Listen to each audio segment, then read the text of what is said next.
Bangsa Gris hidup dan berkembang di negeri Yunani kuno yang luas wilayahnya mencakup pesisir Asia Kecil dan Kepulauan Laogaea, dan ditambah dengan wilayah negara Yunani sekarang ini. Pada pertengahan milenium kedua sebelum Masehi, beberapa penduduk bangsa Krete dan Indo-Eropa atau India-Eropa yang dikenal dengan sebutan Al-Ahiyin bermigrasi ke wilayah Yunani ini. Mereka berhasil membangun dan mengembangkan peradaban Al-Ahiyah, yang bersaing ketat dengan bangsa Poenisia dalam menguasai lembah barat dari Laut Mediterania. Mereka ini memiliki interaksi yang kuat dengan bangsa Poenisia, Anatolia, dan Mesir. Pada akhir abad ke-12 Masehi, beberapa penduduk dari bangsa Indo-Eropa yang lain, yang dikenal dengan sebutan Ad-Dauriyin, juga bermigrasi ke Yunani. Selama 2 abad lamanya, mereka ini berhasil menguasai bangsa Al-Ahiyin, hingga pada akhirnya terjadilah asimilasi kebudayaan antara penduduk Al-Ahiyah dan Doria, yang melahirkan cikal bakal bangsa Athena, yang dianggap sebagai nenek moyang Hangsa Gris. Bersamaan dengan berjalannya waktu, wilayah negara menyempit, karena jumlah penduduknya berkurang. Semakin gencarnya permusuhan bangsa Ad-Dauri terhadap bangsa Al-Ahiyah, serta banyaknya konfrontasi antara dinasti dan klan, sehingga memaksa banyak penduduk Gris berhijrah melalui Laut Aegea menuju Asia Kecil. Di sana mereka membangun komunitas baru yang mereka namakan dengan Ionia. Pada abad ke-9 sebelum Masehi, daerah pemukiman baru ini menyaksikan simbol-simbol peradaban Gris, untuk pertama kalinya secara tertulis dalam 2 buku tentang perang, berjudul Iliadzah dan Odessa, yang dinisbatkan kepada penyair tunanetra Homerus, sebagai warisan sastra Gris yang pertama. Bersamaan dengan semakin banyaknya gelombang migrasi, maka daerah koloni Yunani itu semakin bertambah luas, hingga mencapai pesisir pantai Mahmara, Laut Hitam, dan Dardanil di sebelah utara, dan membentang ke arah barat Laut Mediterania di Italia, Sagalia, Asbania atau yang biasa disebut Yunani Besar. Di antara nama-nama terpopuler yang memainkan peran signifikan dalam sejarah peradaban Yunani kuno, adalah Herodotus yang bergelar Bapak Sejarah, dan beberapa filosof terkemuka Yunani seperti Sokrates, Plato, Aristoteles, serta guru-guru mereka seperti Thales, Anaximander, Anaximenes, Pythagoras, Abdirat, dan Archimedes. Pada pertengahan abad ke-4 sebelum Masehi, muncullah Alexander Makedonia, yang bertekad merealisasikan keinginan ayahnya, Philippus II, dalam memperluas imperiumnya dan berhasil menundukkan Persia dan Mesir. Fase baru kebangkitan Gres di luar wilayah Yunani mulai terlihat, sehingga Alexander merasa perlu untuk memperkuat wilayah timur dengan peradaban Gris. Periode ini mampu bertahan hingga terjadinya penaklukan Romawi terhadap Makedonia dan Yunani di tahun 197 SM.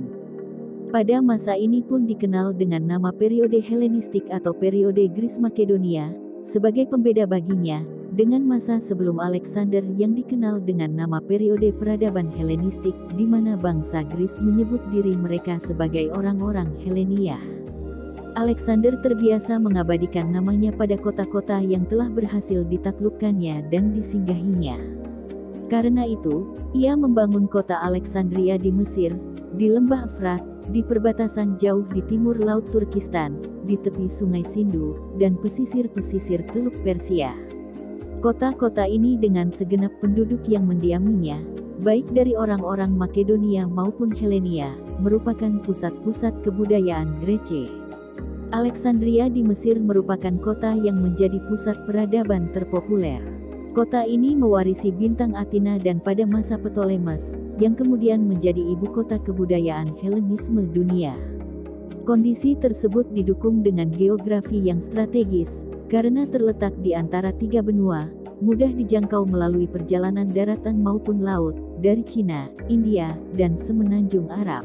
Pada masa Halina Asisyar, kota Alexandria menjadi mercusuar sastra, seni, dan ilmu pengetahuan, hingga perpustakaannya memuat lebih dari 600 jilid buku.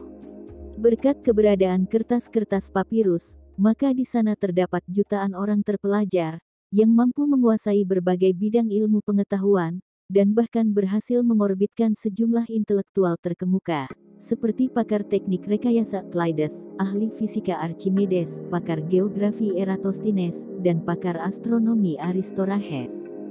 Dalam kesempatan ini perlu kami jelaskan bahwa ide Halinah ini tidak tumbuh dalam satu arah saja, maksudnya dari barat ke timur. Sebab berbagai peperangan yang dilancarkan oleh Alexander mampu membuka dunia baru bagi Yunani, sehingga bangsa Greek dapat mengadopsi kebudayaan dan ilmu pengetahuan dari timur, sebagaimana bangsa timur mengadopsi kebudayaan dan ilmu pengetahuan dari mereka.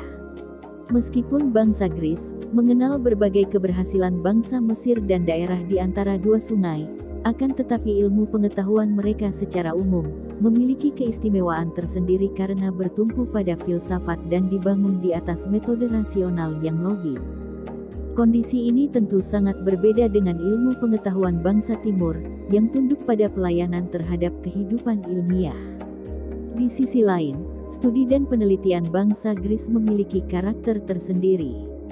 Setiap ilmuwan ataupun filosof mampu memperlihatkan kedudukan dan statusnya berdasarkan kemampuan dan kontribusi mereka dalam mendukung perkembangan pemikiran manusia. Di samping itu, lembaga-lembaga pemikiran yang mereka bangun bertujuan untuk mengungkap tentang prinsip-prinsip yang berkaitan dengan aksiomatis di antara fenomena-fenomena alam yang terus berubah, sehingga tiada sesuatu pun yang tumbuh dan berkembang dari sesuatu yang tidak eksis, dan tiada sesuatu pun yang tercipta tanpa tujuan. Akan tetapi, segala sesuatu itu terjadi karena faktor-faktor tertentu dan sebagai sebuah aksiomatis. Karena itu, para ilmuwan Greece dan para filosof, mereka telah mampu menyatakan diri mereka sebagai orang yang memahami dunia ini, sebagai dunia yang tunduk di bawah aturan yang rasional dan tunduk kepada suatu aliran, dan satu penciptaan. Kontribusi peradaban Yunani kuno terhadap peradaban manusia, terfokus pada kenyataan bahwa peradaban ini mampu menjelaskan pengertian-pengertian yang mengungkapkan tentang berbagai realita kehidupan, hakikat alam semesta, dan pengetahuan. Tidak mengherankan jika di kemudian hari, terdapat banyak istilah bangsa Greece yang digunakan oleh para ilmuwan pada masa sekarang ini, seperti dalam filsafat, sejarah, matematika, astronomi, fisika, atom, dan lainnya. Yang perlu dijelaskan dalam kesempatan ini bahwasanya ilmu-ilmu pengetahuan yang terbentuk pada masa Helenistik dari prinsip-prinsip klasiknya melalui beberapa cara. Sebab dengan jelas kita tidak berinteraksi dengan ilmu-ilmu pengetahuan bangsa Greece yang murni. Misalnya, kita dapat mengambil contoh pakar astronomi Selekus yang mengikuti jejak pemikiran Aristarchus as-Samusi, yang meyakini kebenaran tentang teori matahari sebagai poros tata surya. Sedangkan Selekus sendiri berasal dari Kaldania atau Babilonia, di mana daerah kelahirannya di sekitar sungai Tigris. Mulai abad ketiga sebelum Masehi dan seterusnya, arti penting hubungan interaksi antara astronomi Babilonia dengan astronomi Greece semakin nyata. Pada abad kedua sebelum Masehi, Hipparchus misalnya, melakukan pendekatan terhadap para pakar meteorologi dan astronomi Babilonia untuk memahami fenomena gerhana bulan dan gerhana matahari dan banyak memanfaatkannya. Begitu juga dengan Thales, yang mengemukakan teorinya yang menyatakan bahwa air merupakan asal mula segala sesuatu, berasal dari bangsa Mesir kuno. Berkat kecerdasan otak dan kecakapan yang dianugerahkan Allah terhadap generasi-generasi ini, maka muncullah berbagai pandangan dan teori yang dapat diterima oleh semua generasi sesudahnya secara turun-temurun, hingga mampu menumbuhkan beberapa peradaban yang saling berkesinambungan, dan berdasarkan pandangan-pandangan dan teori mereka, yang mencerminkan sejarah perkembangan dan kemajuan pemikiran manusia. Warisan bangsa Greece pada dasarnya merupakan sumber utama inspirasi bagi bangsa Arab dan umat Islam, dalam permulaan kebangkitan ilmiah yang pernah dicapai oleh peradaban Arab Islam.